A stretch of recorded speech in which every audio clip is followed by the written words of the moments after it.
जिले की हलचल। आकाशवाणी लखनऊ से प्रस्तुत है जिले की हलचल। आज सुनिए मेरठ और गाजीपुर जिलों की हलचल। पहले सुनते हैं मेरठ जिले की हलचल। आलेख और स्वर है संगीता श्रीवास्तव का।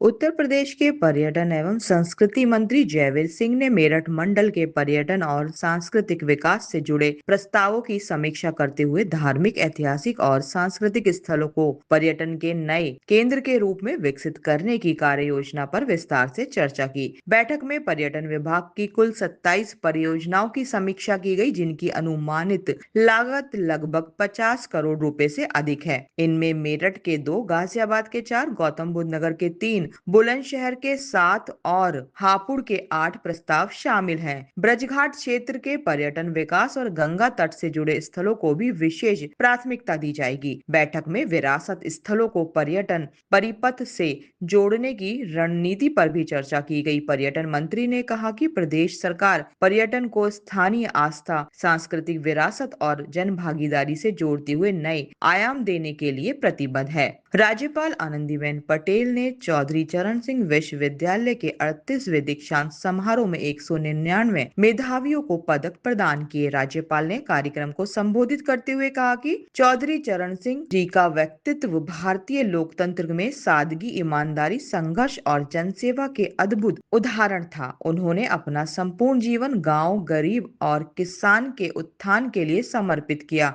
राज्यपाल ने कहा कि आज समाज में बिना विचार किए किसी भी विचारधारा या झंडे के पीछे चल पड़ने की प्रवृत्ति बढ़ रही है। युवाओं को पहले यह समझना चाहिए कि वे जो कार्य कर रहे हैं वह देश हित में है या नहीं। विश्वविद्यालय का दायित्व केवल शिक्षा देना नहीं, बल्कि विद्यार्थियों से सही सोच और राष्ट्र हित की भावना को विकसित करना भी है। कांवड़ यात्रा को सकुशल एवं शांतिपूर्वक संपन्न कराए जाने हेतु शासन द्वारा लगातार कार्यवाही की जा रही है। इसी क्रम में मुख्य सचिव उत्तर प्रदेश शासन एसपी गोयल एवं डीजीपी राजीव कृष्ण की संयुक्त अध्यक्षता में कांवड़ यात्रा को लेकर मंडलायुक्त सभागार में मेरठ, सहारनपुर, अलीगढ़, मुरादाबाद मंडल, उत्तराखंड, दिल्ली, हरियाणा व राजस्थान राज्यों के वरिष्ठ पुलिस एवं प्रशासनिक अधिकारियों के उच्च स्तरीय समीक्षा बैठक की गई। वर्चुअल माध्यम से संबंधित समस्त अधिकारी भी जुड़े। पश्चिम उत्तर प्रदेश के समस्त जनपदों के अधिकारियों ने कांवड़ यात्रा कार्यवाही से अवगत कराया गया। बैठक कांवड़ यात्रा के संबंध में आने वाली चुनौतियां एवं उनसे निपटने के लिए की गई तैयारियों की जानकारी दी गई। मुख्य सचिव एसपी गोयल ने कहा कि कांवड़ यात्रा को सकुशल संपन्न कराना शासन की सर्वोच्च प्राथमिकता है। इसे सफलता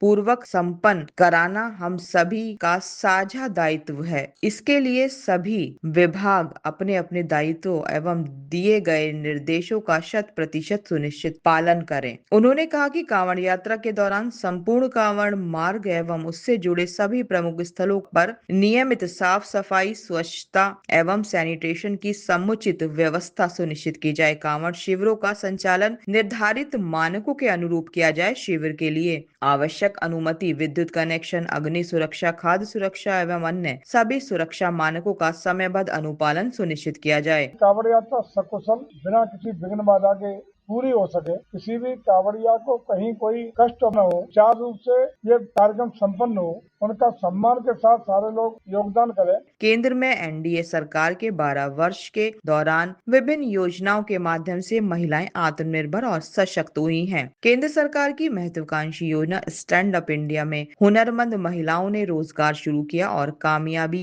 के कदम चूमे। मेरठ की ममता गर्ग ने घर से ही हैंडीक्राफ्ट का कार्य शुरू किया। उन्हें स्टैंड अप इंडिया योजना में 10 लाख का लोन मिला, जिससे ममता गर्ग ने काम को आगे बढ़ाया। आज वह भगवान की पोशाक, लड्डू गोपाल के सिंहासन, पालने, बंदरवार, विभिन्न प्रकार के हैंडीक्राफ्ट की वस्तुएं बना रही हैं। खुद सशक्त बनने के साथ ही उन्होंने अन्य महिलाओं को भी रोजगार दिया। आज उनका हैंडीक्राफ्ट भारत ही नहीं, अन्य देशों में भी पसंद किया जा रहा है। मेरी काफी सारे हैंडीक्राफ्ट आइटम की मैन्युफैक्चरिंग है, जिसमें कि मैं भगवान के पालने, सिंहासन ये सब बनाते हैं, बंधनवार बनाते हैं और पूजा के लक्ष्मी, गणेश और होली से रिलेटेड सामान सभी कुछ हमारे यहाँ बनता है।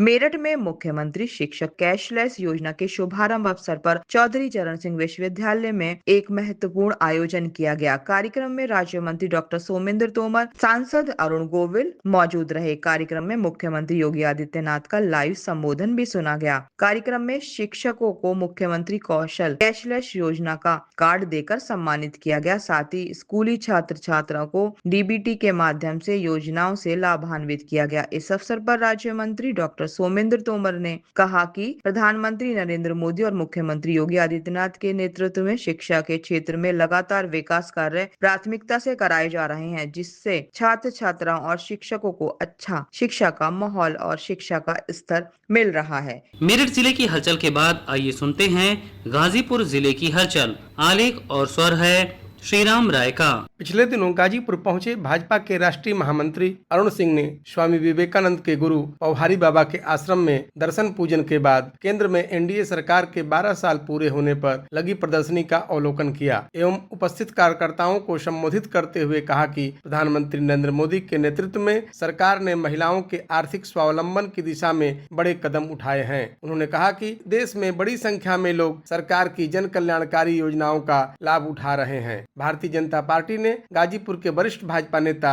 एवं पूर्व जिला अध्यक्ष कृष्ण बिहारी राय को भारतीय जनता पार्टी का प्रदेश उपाध्यक्ष बनाया है। पद मिलने के बाद गाजीपुर में प्रथम आगमन पर कृष्ण बिहारी राय ने कहा कि भारतीय जनता पार्टी की सरकार युवाओं, महिलाओं, गरीबों एवं जन कल्याण के लिए निरंतर कार्य कर रही है। प्रधानमंत्री नरेंद्र मोदी के 12 साल पूरे होने पर आयोजित प्रदर्शनी एवं कार्यक्रमों में जितना जनता उत्साह से भाग ले रही है, उससे यह सिद्ध होता है कि भारतीय जनता पार्टी लोक कल्याण के लिए प्रतिबद्ध है। पिछले दिनों पश्चिम बंगाल के नगर विकास राज्य मंत्री उमेश राय का भी आगमन गाजीपुर के मोहम्मदाबाद तहसील क्षेत्र के पैतृक गांव पलिया में हुआ। पलिया पहुंचने पर उमेश राय ने कहा कि पश्चिम बंगाल में भारतीय जनता पार्टी की विजय से पूरे भारत में उत्साह का माहौल है। गाजीपुर में किसान कल्याण के लिए जगह जगह कैंप लगाकर किसानों को वैज्ञानिक खेती तथा केसीसी के संबंध में जागरूक किया जा रहा है। इसी क्रम में एक संगोष्ठी को संबोधित करते हुए कृषि निदेशक विजय कुमार ने कहा कि धान के मौसम में किसान नर्सरी के बजाय सीधे खेतों में नमी के बीच बीज बोकर खेती कर सकते हैं, इससे उपज अच्छी होती है। उन्होंने सूखे को ध्यान में रखते हुए किसानों से बाजरा, ज्वार, मक्का आदि की खेती करने की भी अपील की।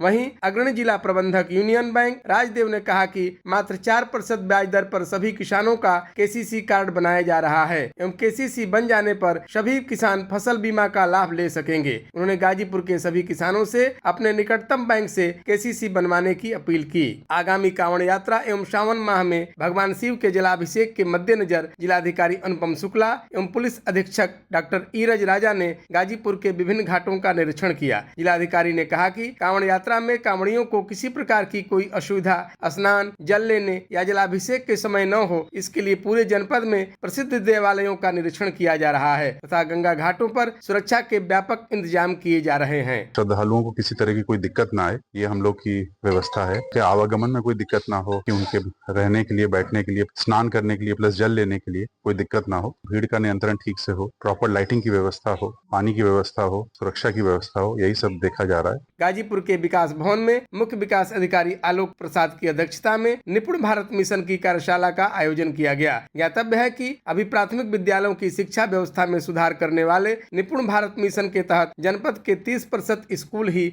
आच्छादित हो पाए हैं।